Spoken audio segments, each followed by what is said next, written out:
Hello, everybody. Welcome to one of our virtual fireside chats at the Greater Victoria Chamber of Commerce. I'm CEO Catherine Holt of the Chamber, and I'm joined today by Erinn Pinkerton, who's the CEO of BC Transit. Hi, everyone. Welcome. I should say right from the outset that Erin's somebody that I know well because of my other role, which is chair of BC Transit. But in this capacity today, I am definitely talking to her as the CEO of the Chamber on behalf of all our Chamber members.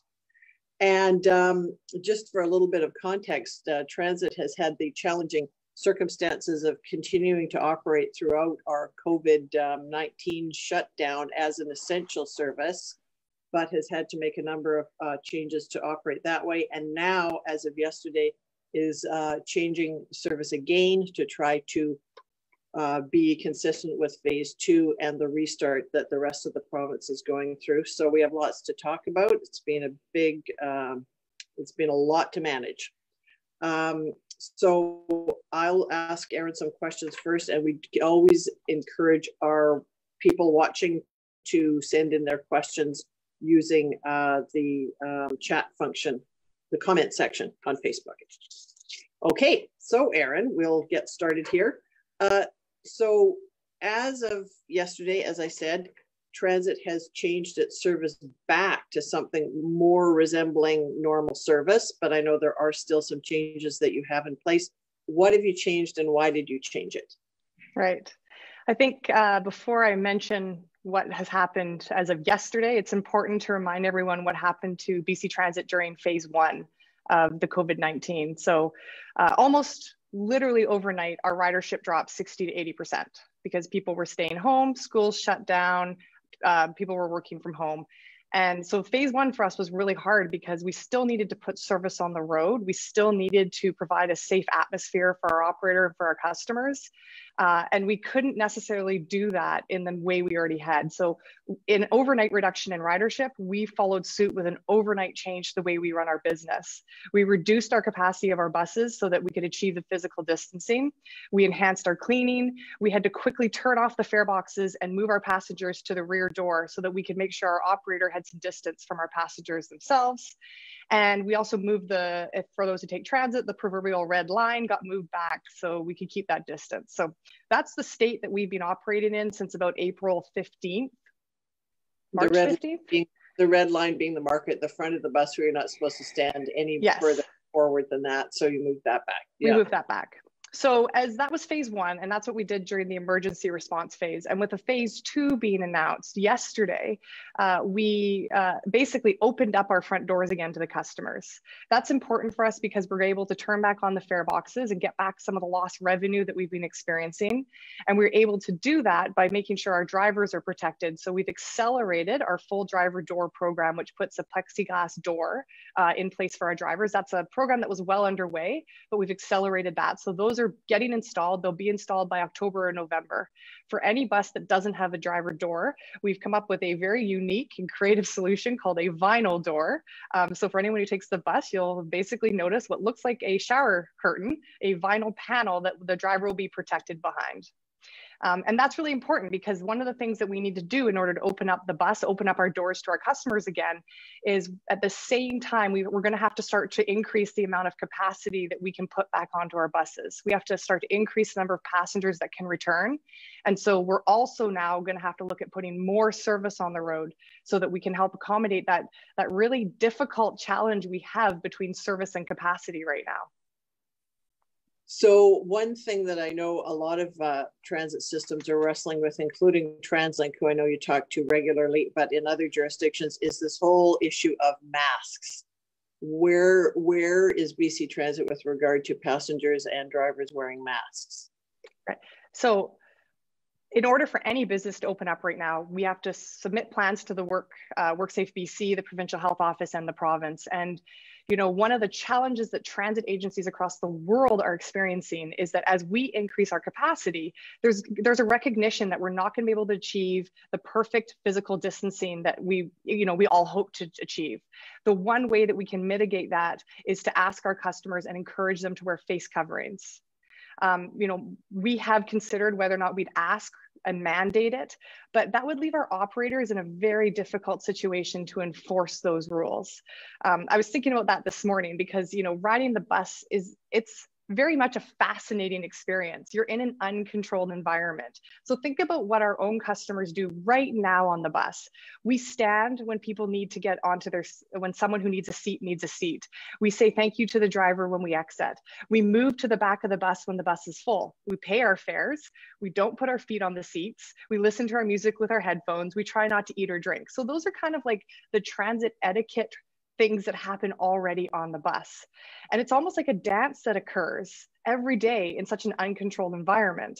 So our reopening, the new dance that BC Transit is encouraging our customers to do, and I know they will because this has been happening for centuries, is now we're saying to our customers as part of this, don't ride the bus if you're sick. Wear a face covering when you can't achieve physical distancing. Try to enter at the front and exit from the back. Create a one-way flow. Be prepared for your trip to potentially take longer, where we might have to pass you up because our buses are not going to be able to put as many people on as we thought they would. Help your fellow passengers at the bus stops. So right now, we are unfortunately not able to produce printed schedules. We are reacting very much overnight in an ability to put service on the road. And so while we have very good technology for online schedules, there's the transit app that we recommend. For those that don't have online access, help your fellow passengers when they're at the bus stop. Tell them when the next bus is if you have a phone. So we have to do this together. Our customers, our passengers, the way we do it, we want everyone to do it with care, do it with understanding, and do it with compassion, because all of us need to feel comfortable and feel safe when we ride public transit. So it's early days. I know you don't have a lot of information just given it started yesterday, but yeah, but transit systems around the world have been challenged with the same thing, reopening and rebuilding ridership. What are your projections? How do you think things are going to go based on that experience in other jurisdictions, and how you see the public reacting both during the shutdown period or when you were still operating, but now that we're reopening? Yeah, I mean, we opened our front doors yesterday, but the plan for phase 2 was announced a little while back. So if you look at already from the lowest point of where our ridership was, we've already gone up 35%. So we're still down 60 to 65% of our ridership, but you can already see a movement within our communities. Anybody who's out there in communities can notice there's an increased traffic. We're noticing increased passengers. Will we ever get back to the pre-COVID ridership levels of growth that we were experiencing? I'm not sure, and I don't know if anyone could predict that. But what I do know is that the importance of transit in communities will not go away. The importance of what transit does in each community is still going to remain. I think there will be changes in the way people travel. I think there will be changes to our demand. I'm hoping that as communities, we can flatten the peak travel demand curve, which puts pressure on our infrastructure, lengthens our commute times, causes a lot of money for an infrastructure type company to put peak service on the road. So if we could all kind of work together and build better communities as a result, absolutely. But there's no doubt in my mind that people are still going to need to take public transit from now and into the future. Yeah, so when you talk about changing the peak, you know, you're talking about peak rush hour in the morning and after work for the most part in most communities. There's a couple of ways to change that peak. One that we're talking about or hearing about is that workers are just not going to go back to the office in such big numbers.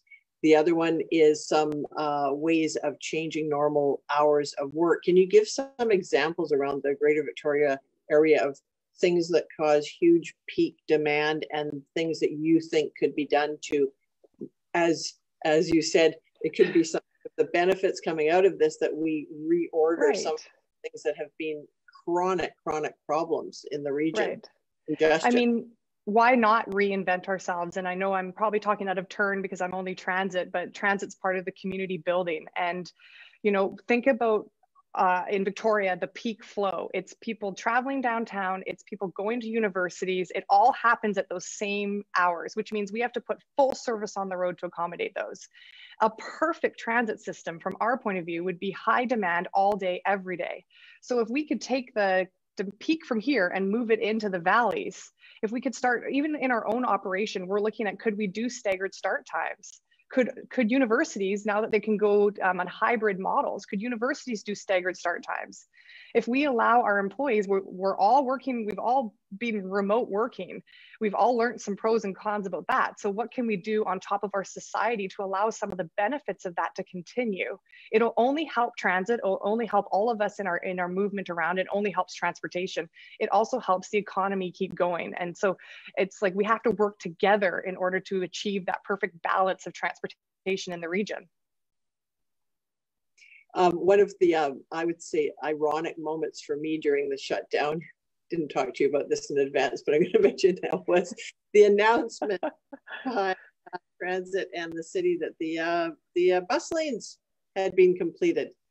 So after all of these years of fighting through, to do construction projects through those peak times and, with multiple municipalities and all of the congestion that we were fighting, it was very easy to complete them during shutdown, and now we have them. So I just hope, it's a personal comment, that they contribute, as you have outlined, to not having our roads so congested. The buses at least will have lanes now. So bonus. Yeah, and as someone who's been working on the bus lane project for many, many years, almost a decade, I think the value of them still stands. The other risk we have is that if we don't get back the ridership onto transit, where did the customers go?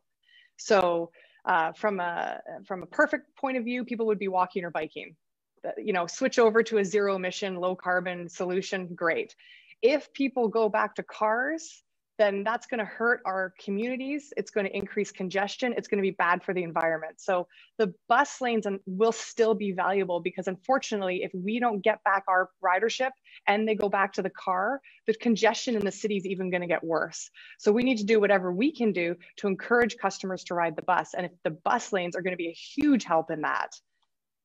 Yeah, so you're going to have speedier transit services, just trips, speedier trips, and also your safety message that it's going to be safe to ride the bus. And yeah, I'm very concerned about that message that the car is the best alternative that you're hearing. Well, and the bus lanes, while we want always to be as quick or faster than the car, the bus lanes provide reliability, which for us allows us to make the service better for the customer. Our customers, anyone who's listening, they can tell you, we just want the bus to show up when you said it was going to show up. That is the #1 factor that influences customer success.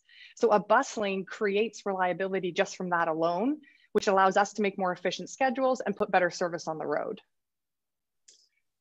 You have been concerned about the loss of revenue from various sources.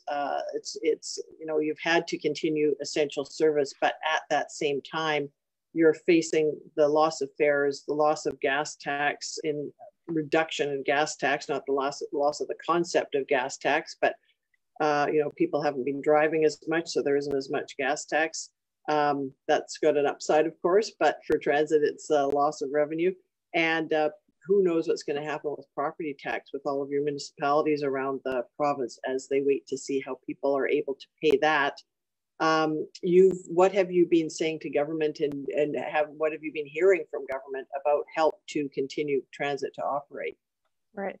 Yeah, it's a very challenging time right now, because as you indicated, we are almost putting all of our service on the road, but we're not getting back the amount of fare box revenue from ridership that makes us whole from our funding source. So there's that lag of needing to get the fare box revenue back.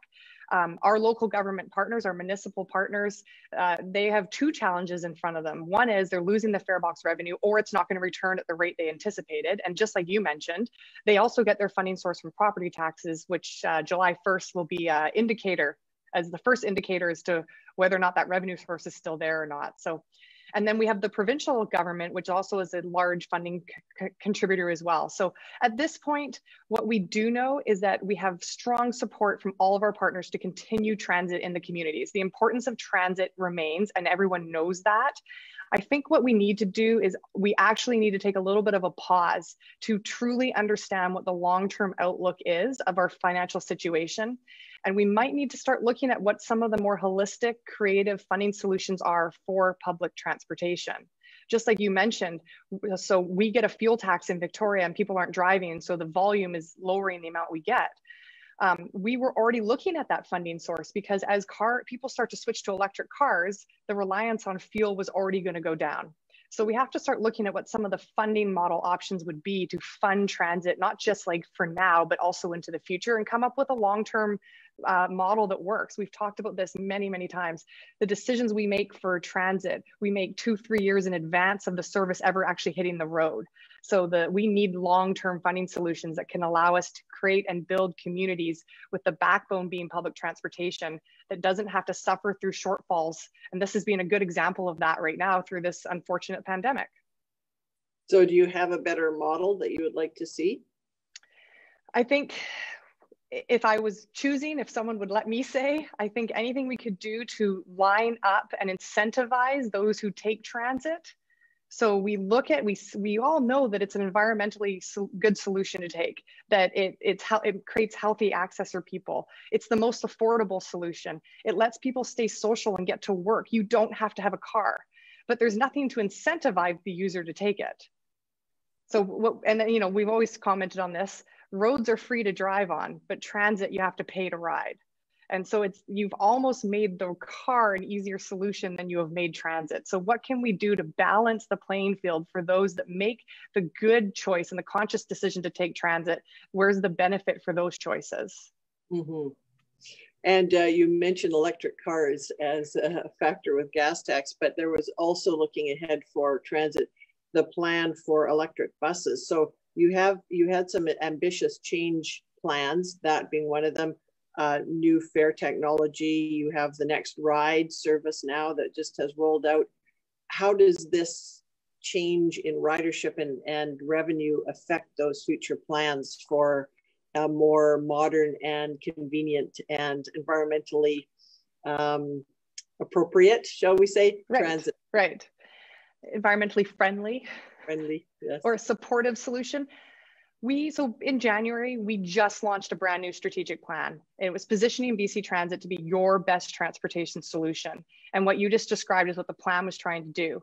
I would say that if anything, it's just put more pressure on us to achieve the plan. As people come back to ride public transportation, they want it to be clean, green, and safe.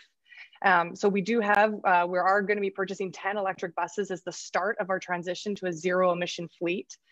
The other thing, you know, you just mentioned, I think is important as well, is what can we do as an agency to actually reduce some of our costs? So diesel is a very expensive, almost our third largest item that we pay for each year. If we can go to electric and we can get a rate that can lower the cost of the way we run our business, then we can use that to help put more service on the road. So if anything, we're going to be looking at what we can do quicker and faster. I know that for me personally, if for me to get back on the bus, I need it to be clean, I need to feel safe, I need it to be reliable. So the core of what people want when they take transit doesn't change. We just have to make sure we're hyper focused on it right now, especially given that, you know, almost less than 3 months ago, the way we took and delivered transit probably it's not going to be the solution of the future.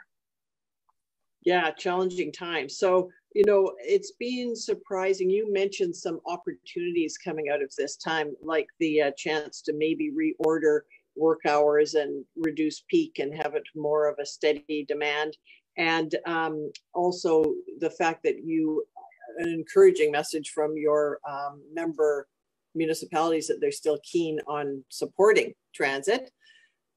So, and I think that's true of a lot of sectors in the society.